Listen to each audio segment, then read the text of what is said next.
Everyone has a story to tell. It's my mission to tell it. Unscripted, unedited, we are on the record. Hi, everyone. Thank you so much for joining us. I'm Serena Fazan, a journalist, host, and producer. And it is Wednesday, my absolute favorite day of the week because we're going on the record. And I'm here with Yala Ford. Okay. She really doesn't need any type of introduction. You are a Tampa Bay-based artist, but with international reach. Thank you. So honored to be here. Thanks, Yala, for being here. Oh, my gosh. All right. Let's start with... I think this is, you've done so much, but so significant. In the NFL commissioned you to do artwork for all the teams. I know you can't talk about that too much, but why don't we start there? I'll tell you what, in the middle of a pandemic, I think that our community pulled together with sports. So for there not to only be this kind of excitement behind the sports and how well our team was doing, but for it to have been hosted in Tampa and then to receive the honor of being able to create a gift for all of the owners was dumbfounding. Yeah, I think just that amazing, right? It was humbling, and I think that it was a nod to the work that I had been doing that really centers on this idea of how we're all connected. And for them to get that message and honor me with that task, it was a tremendous honor. You know, I jumped right into it because, you know, when you think about football, it's such an exciting season right now, too. Does the NFL typically commission a piece of art, or is it just a gift? Like, do they go out every year and say, okay, we're going to try to find this gift, or is it a piece of artwork typically? Well, Kendria was the one who came up with the idea, and Robinson, and it was great because I got to work with them. They were the host committee, and it was the first of its kind, and I think that it was a really instrumental part of thanking them for coming to Tampa, and being the artist that was chosen was great because I think Tampa Bay has so much to offer. It has great food, we're a great city, but also there's great art. So I think it was just a nod to all of us that are doing our thing, and that we can be inventive and creative on so many different fields outside of just the football field. You know what? I know I jumped ahead because we still, of course, you have such a well-known name, and I want to talk about your history, but sticking with this piece of art that you did for all the teams, why is it, and again, this show is unscripted, unedited, that's why I love it so much, why is it more off the record a little bit of how much you can say about it, because that's why we're not showing it, right? Yeah, Because it's because it's private. So with a lot of my clients, there is a non-disclosure. So after I complete the piece, though the piece is living within the space, it then becomes more about the owners and the exclusivity there, and I think that's what it's more about than anything else. Well, how did they choose you? Do you know? You know what? I think that they wanted a minority woman person who was completing work in a different kind of capacity. So they were able to think about, I think, the language that I was using within their context, and that made that bridge. Well, honestly, you're very, very, very modest and humble, but you are amazing. Before we get into your history, tell us some of the other big names that you've done artwork for. I just completed some work with Capital One. I have done work with Nike. I've done work with entertainers. I have done work with anyone from Studio 620, which we love, in St. Petersburg, that does theater, where we did an entire backdrop for Macbeth, to you've done Tampa Bay Rays too. The Rays, the Lightning. I'm overwhelmed at the opportunity that I get to explore space and transform it and make it into an environment where people can hold on to the memory and the love and connection that we have with each other. So it's really, I think, always this space where we can maximize and push what is the greatest moment that we can capitalize and sensationalize in humanity, and that bridge to magic, and that magic that we can share with each other, and the soul that we can find from a space that I try to pull out of that space with the power of art. Well, clearly, as we just heard, and we're showing some of your art now. Some of the art that we're showing, before I get to my next question, what is some of this art that we're seeing? So this was a piece that I did for the Grand Prix. This is an amazing project I got to partake on this was another project that was the first of its kind, where I worked with McLaren, and they gave me an actual vehicle that I got to think about how we'd reinterpret that canvas. And what I did was I really echoed the color of the space that we're in at this moment, which is we're surrounded, right, by water. And I took the reflection of the water, and then I took diamonds and crushed glass, and we got to really go bananas on this car.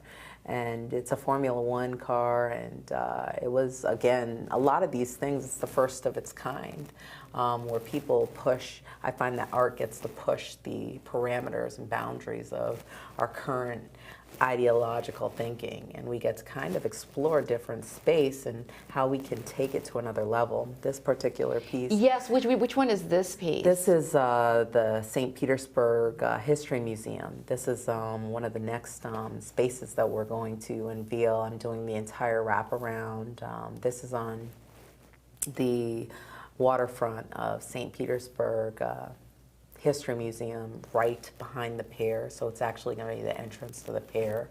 This is going to be an exciting piece that we're working on.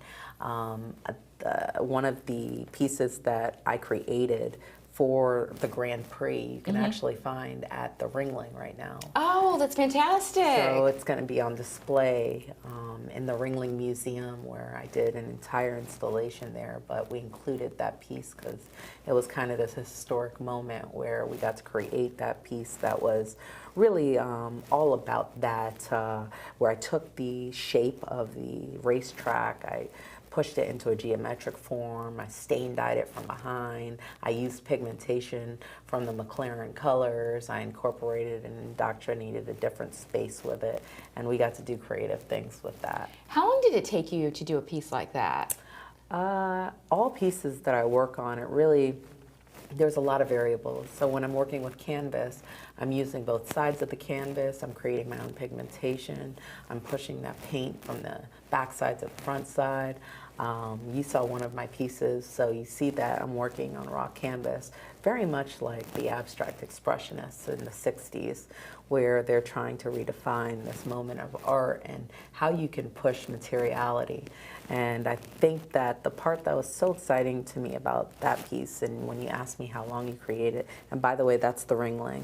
Wow, so that is, wow. It's a full immersive installation at the Ringling Museum. So that one is, that's called Rooted, and we're actually bringing 100 kids to that space to plant a tree at the beginning of January. We'll talk about community service. Yes, definitely. We're talking about community and kids and everything in the second half of the show, but that is amazing.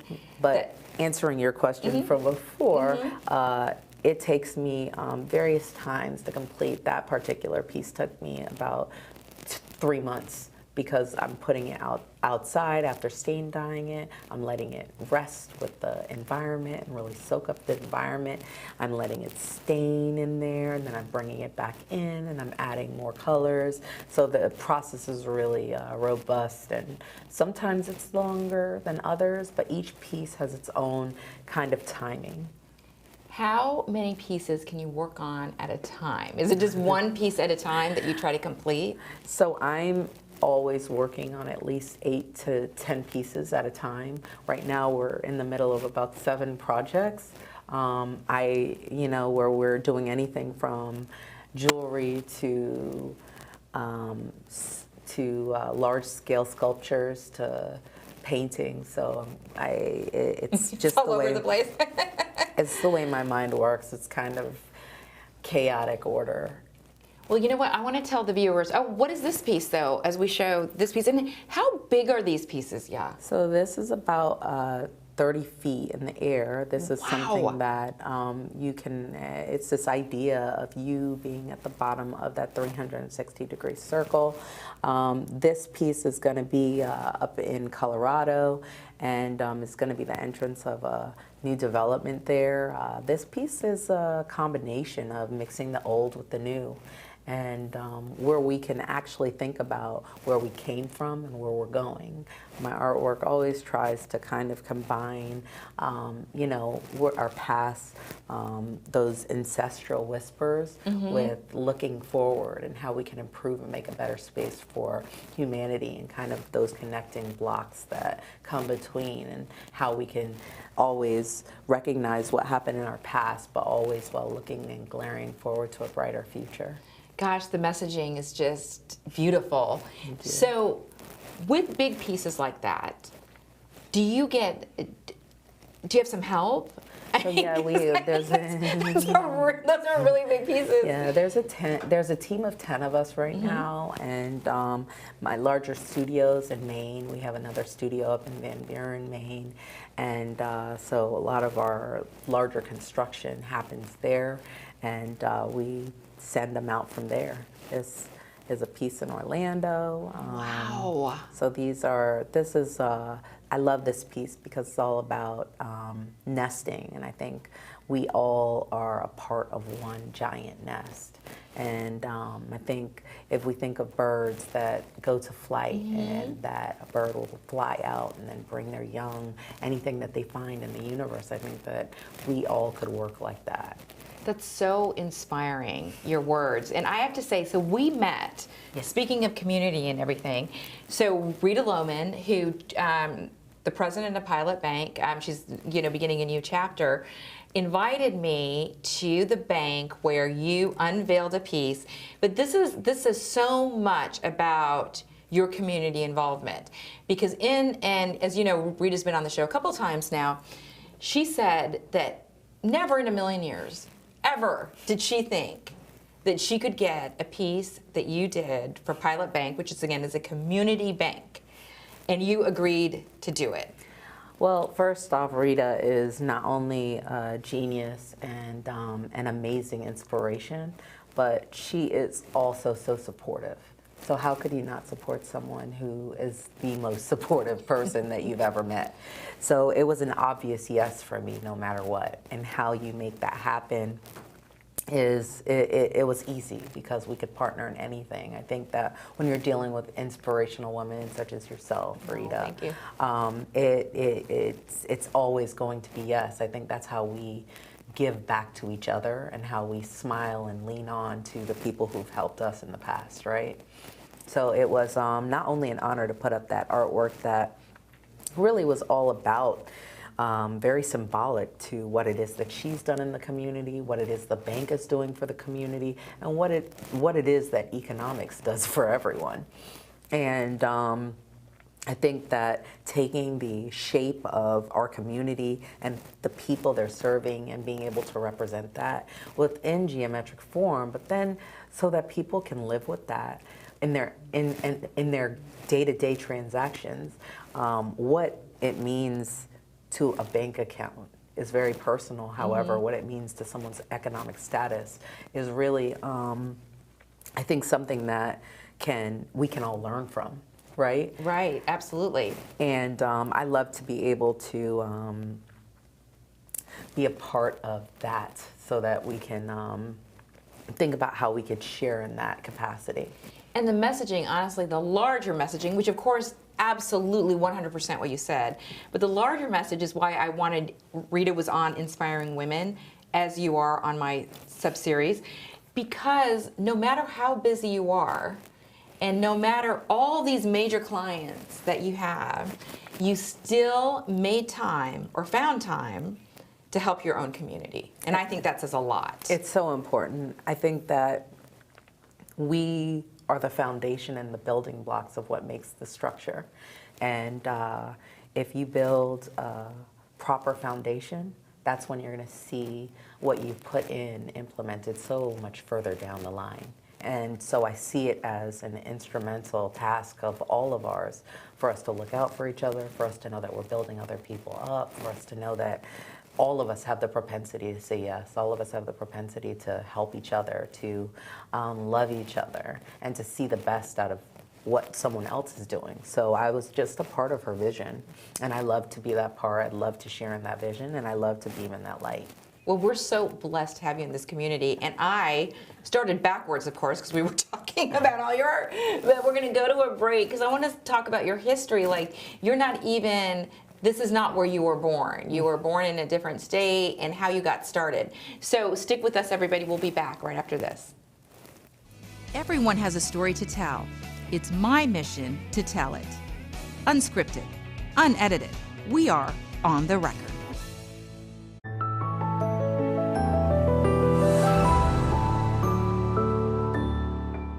The holidays are coming up. Why not give the gift of health for your skin? South Tampa Dermatology is offering a special through February, and you can save hundreds. You can get the Zeo products I use for 12 weeks of care, a 3-step Zeo peel, and a laser treatment. I've had them all, and I can tell you it is well worth the investment. It's another reason why I rely on the Dream Team at South Tampa Dermatology. I'm Serena Fazan, a journalist, producer, and podcast host. With a background in television news, I know how much time and talent it takes to produce a broadcast quality production. But no more. Red House Streaming offers a simple, cost-effective method for capturing live action and streaming it in real time to YouTube, Facebook, or any other website. From single camera shoots or multi-camera productions, conventional or virtual sets, and from the state-of-the-art Red House Streaming Studios to remote locations, the professional crew at Red House Streaming, backed by the technology and reputation of CP Communications, allows you to produce more content at a lower cost and with little to no engineering required. That's why my podcast, On the Record with Serena Fazan, is streamed live from the Red House Streaming Studios each week. Contact Red House Streaming today at 800-762-4254 or online at cpcoms.com to learn more. I'll see you in the studio.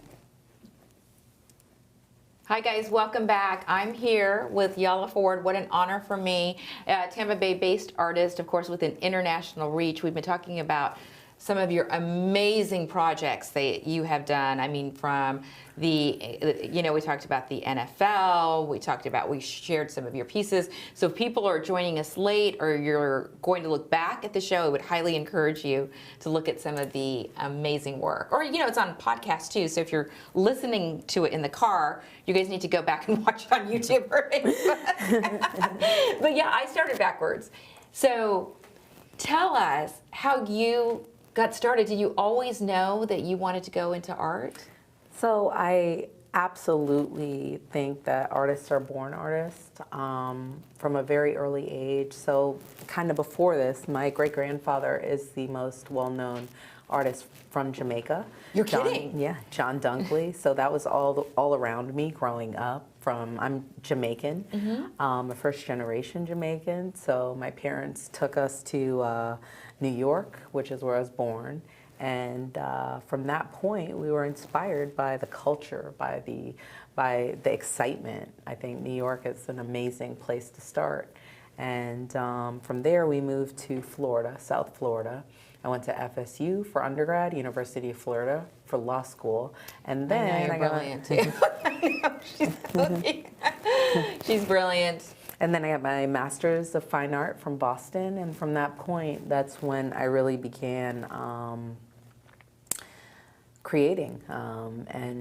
Creating has always been a natural space for me. Ever since I was really born, I've been creating. My mom said beats from the time my beat pattern kicking her womb, from the time that I came out, I was reaching for a brush or a crayon to try to add color in whatever room I was in, to growing up coloring on the walls and her pushing me into cabinets and me thinking that was a big deal at the time. But I've always wanted to express the color of any space that I was in, trying to find the very best of whatever space that surrounded me, taking the color and the light and stacking things in different ways so that they'd be more colorful and beautiful.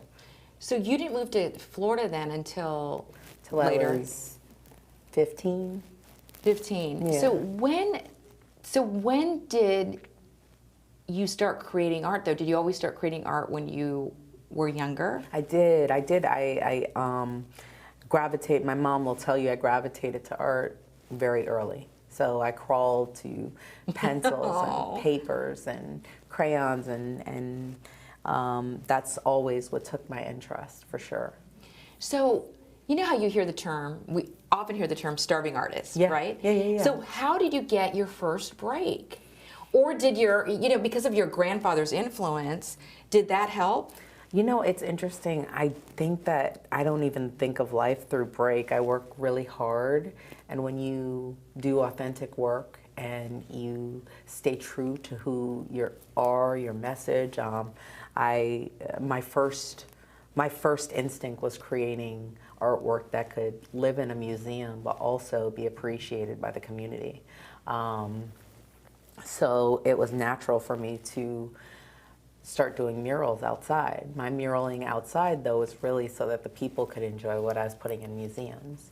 So I think that no matter what you do, I think that if you come from an authentic place, you work hard, you pour your passion, you research, you understand the backdrop of it, meaning that I had to understand why I was mark making, like what was this mark making aesthetic, and understand that I needed mentors like Mark Bradford, and I needed mentors and people who were great in the field, and then you start to redefine and capture what it is you're trying to say in the storytelling language, and that you take that and then you start to move it towards something that people can understand and digest, and then you're not just creating a mark, but you also have a message that's betwixt.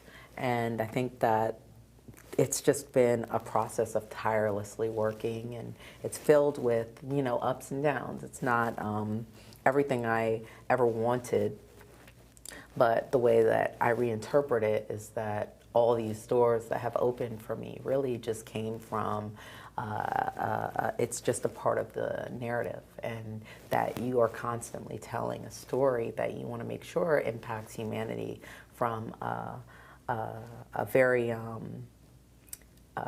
authentic space, one where you know that every action that you have can influence someone else, and how can you then take the message that you're telling to add to the story of humanity, to make sure that anyone who sees your work is actually thinking about how the space that they surround, how they can make a difference, how no matter what you're doing, that you can spill greatness all around you. Yeah, this is, oh my gosh, this resonates so much. So when you were doing those murals, Yeah. so you were just doing them, you weren't getting paid for them.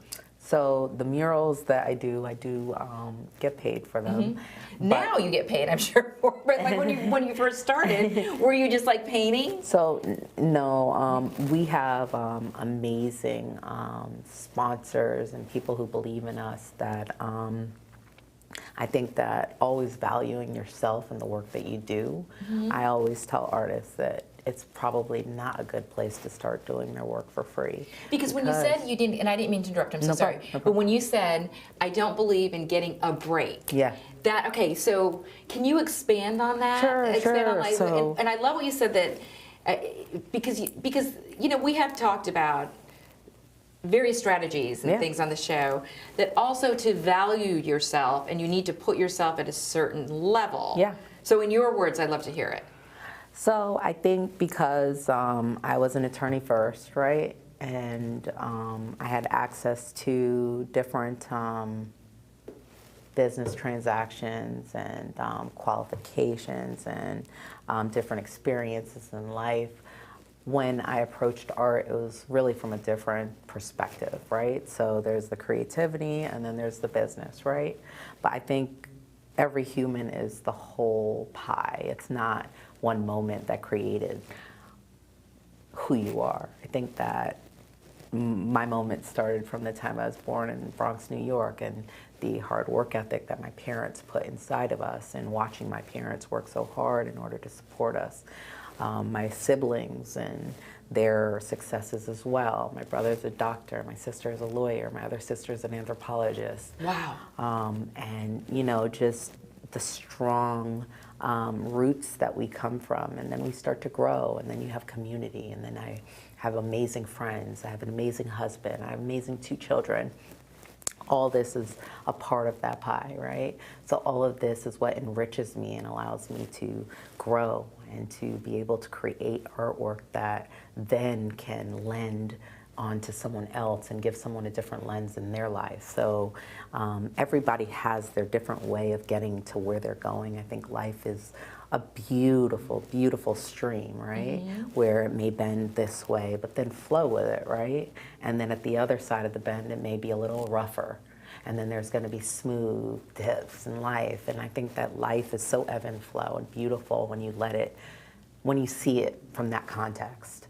And I don't believe in breaks, because I don't think that that's how it works. I think that everyone is a total sum of their experiences and how you view those experiences.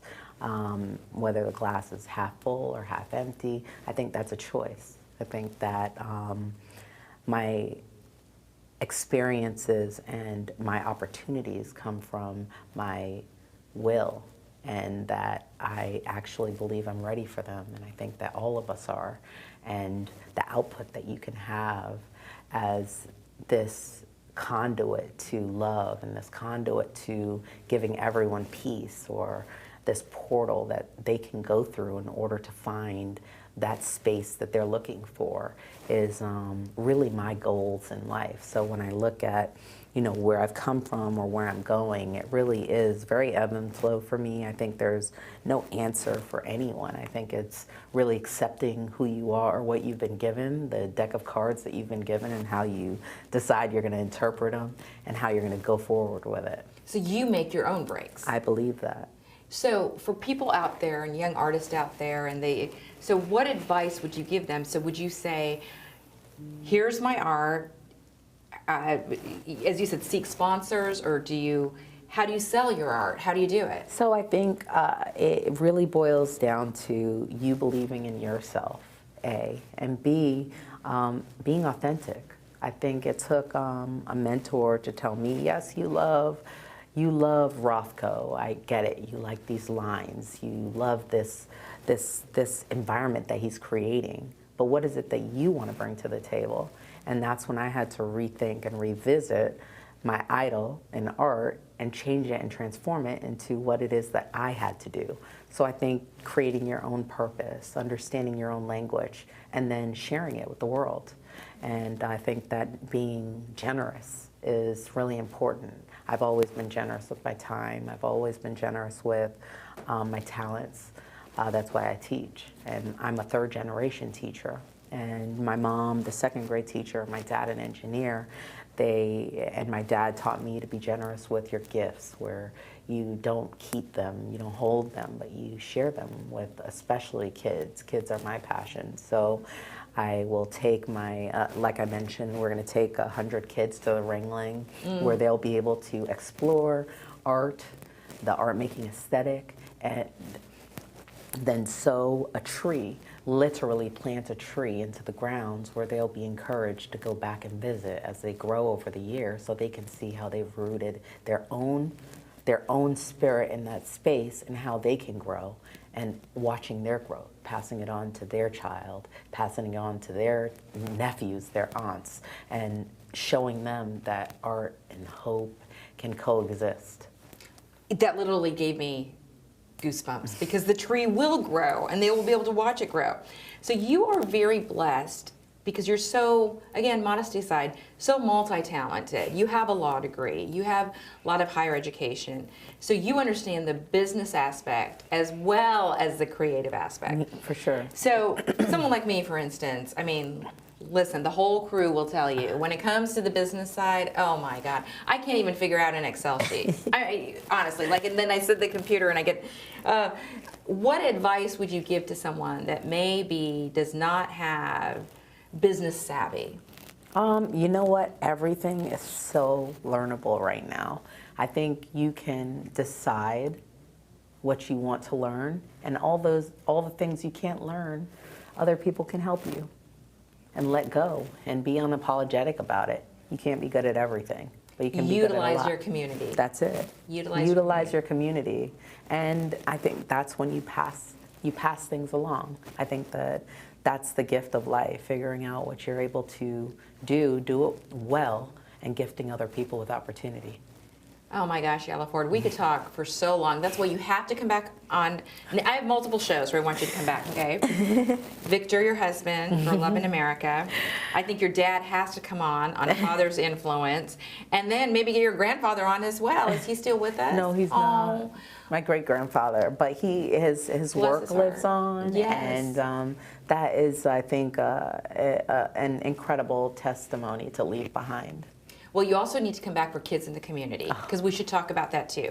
For sure, I love the kids. Oh, yes. So we should do definitely a show on there and maybe invite some children in. Oh, wouldn't that be great? It would be great. I think that would be really great. If we can invite some kids in, and maybe we could do, because we're expanding more shows on the network, so. Fantastic. Yeah, so I know you're very busy, but you're also very generous. As I said, you're very generous with your time. I did say that. You did, and you are proof in the pudding here. For people who want to follow you, yes, or see your art before we close out the show, where can they find you? On my website, which is just yallaford.com, my name, and I'm also the same name at Instagram, Facebook, LinkedIn. Yeah, you're really easy to find. I mean, just type in Yella Ford, and even if you spell it wrong, it comes up because you're way up there. Yella Ford, what? I mean, it was so nice to meet you, and I hope people share this show. I also have multiple platforms where we put up a graphic. I always love my graphic of where, you can follow me on all these platforms, and we're continuing to add to that. But again, Yella Ford, oh my gosh, thank you so much for being here. And I called you a few times, but I love your full name. That's why you hear me say it so much. Well, thank you so much. It's been an honor and a joy. It's been our honor. I wish you the best. Thank you. Thank you. I wish you the best.